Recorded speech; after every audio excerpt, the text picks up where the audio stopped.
दोस्तों, पहले के ज़माने में राजा महाराजाओं, बादशाहों और निज़ामों के पास बेशुमार दौलत का खजाना था, जिनकी कहानियाँ हम आज भी सुनते आ रहे हैं। आज हम उस शख्स के बारे में बताएंगे जिसे इतिहास का सबसे अमीर आदमी माना जाता है।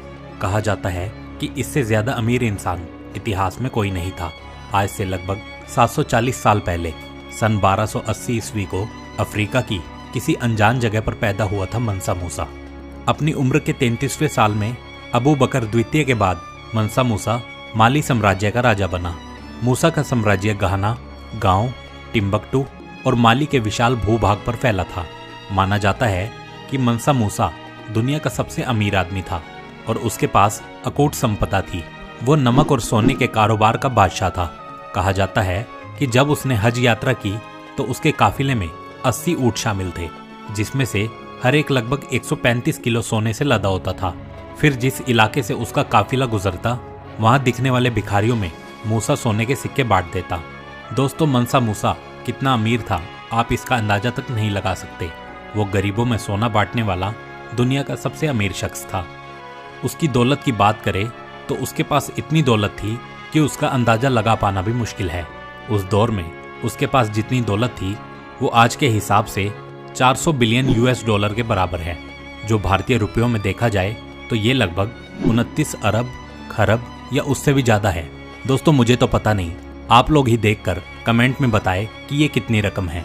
तो दोस्तों चलिए, अब हम आपको बताते हैं इतिहास के सबसे अमीर आदमी मंसा मूसा की पूरी जानकारी।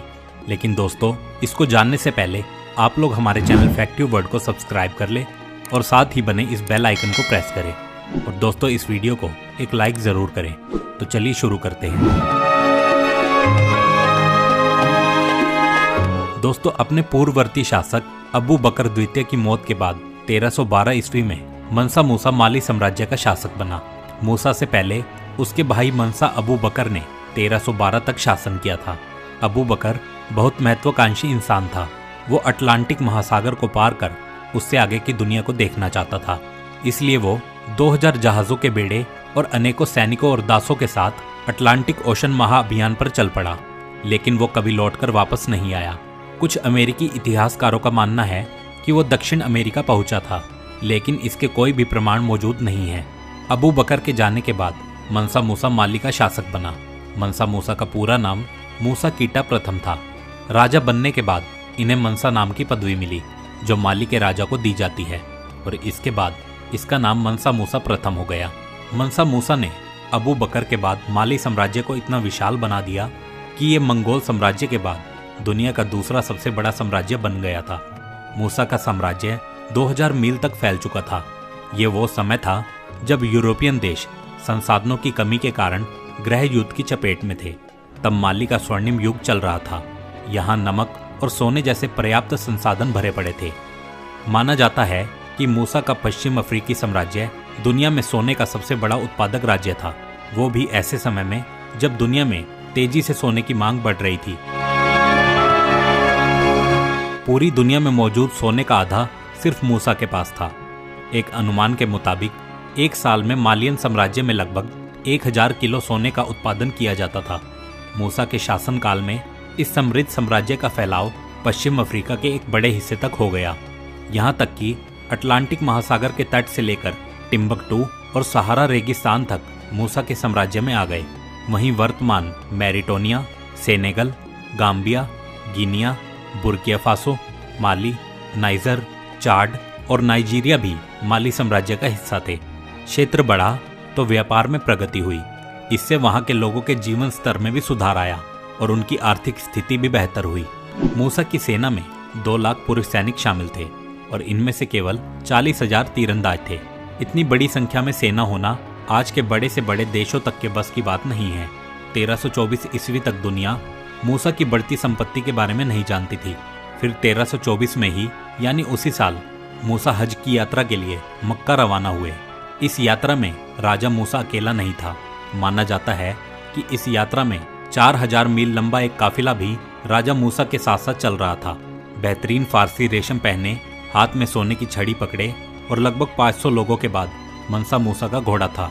इस काफिले में हजारों सैनिक, कर्मचारी और गुलाम शामिल थे। एक अंदाजे के मुताबिक मूसा के इस काफिले में लगभग 60,000 लोग शामिल थे। वहीं इस काफिले में ऊंट और घोड़े भी शामिल थे। इतिहास की माने तो कारवां में 100 ऊँटों में हर एक पर 135 किलो सोना लदा था। यहाँ तक कि 500 के करीब दासों ने भी सोना उठा रखा था। काफिले की लंबाई भी चौंकाने वाली थी। हालांकि यात्रा में भाग लेने वाले लोगों की सटीक संख्या के बारे में उचित दस्तावेज नहीं मिलते, लेकिन फिर भी इस काफिले में लोगों की संख्या का ऐतिहासिक रिकॉर्ड से अनुमान लगाया गया है। जहां जहां से मूसा का ये विशाल काफिला गुजरा, लोगों की आंखें फटी की फटी रह गई। इतनी बड़ी संख्या में मूसा की अमीरी को नजरअंदाज करना संभव नहीं था। मूसा का ये काफिला मिस्र से होकर गुजरा था।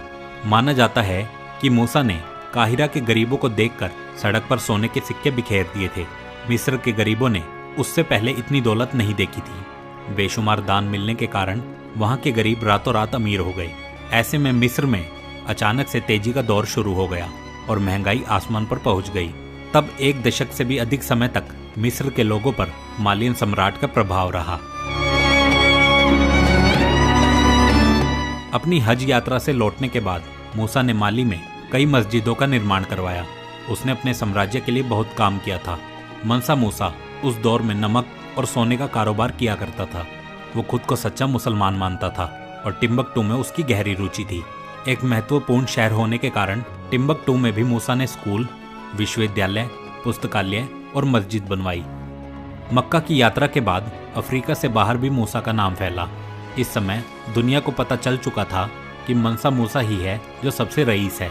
वहीं मूसा की रईसी के किस्से यूरोप तक फैलने लगे थे। यूरोपियन लोगों को तब तक मूसा की अमीरी पर भरोसा नहीं हुआ जब तक उन्होंने अपनी आंखों से देख नहीं लिया। अरबपति मूसा को देखकर यूरोपियन भी चौंक गए। मूसा के हज यात्रा वाले विशाल काफिले के किस्से लोगों को अपनी मौत तक जुबान पर चढ़े रहे। इन्हीं किस्सों ने मूसा को ऐतिहासिक एटलस में अमर कर दिया। मूसा ने करीब 25 साल तक शासन किया। वर्तमान समय का घाना, टिम्बकटू और माली उनके साम्राज्य का हिस्सा था। मूसा ने माली की सल्तनत पर उस समय हुकूमत किया था जब वहां सोने के भंडार हुआ करते थे। कहते हैं कि उसके राज में एक साल में लगभग 1000 किलो सोने का उत्पादन होता था। सन 1332 में मूसा की मौत हो गई। इसके बाद उसकी सत्ता बेटे मंसा मेगन ने संभाली। हालांकि आगे की पीढ़ी उसका कारोबार ढंग से नहीं संभाल पाई।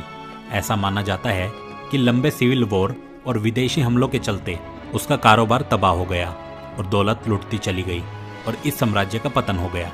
सन 1375 ईस्वी में कैटलन भाषा में यूरोपियन नेविगेटरों द्वारा बनाए गए कैटलन एटलस में मंसा मूसा का जिक्र किया गया है। स्पेनिश कार्टोग्राफर अब्राहम क्रैस्कस द्वारा बनाए गए इस एटलस में सोने का सिक्का और राजदंड पकड़े, ताज पहने, सोने के सिंहासन पर बैठे मूसा को चित्रित किया गया है। कैटलन एटलस वो महत्वपूर्ण मानचित्र है जिसमें तब की उन जगहों को दर्शाया गया है जहां जहां यूरोपियन लोग गए थे। ऐतिहासिक दस्तावेजों से पता चलता है कि मंसा मूसा के पास बेशुमार दौलत थी।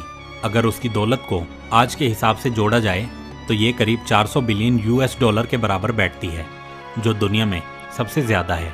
आज भी विश्व के सबसे बड़े अरबपति अमीर लोग इस सूची में कहीं भी फिट नहीं बैठते।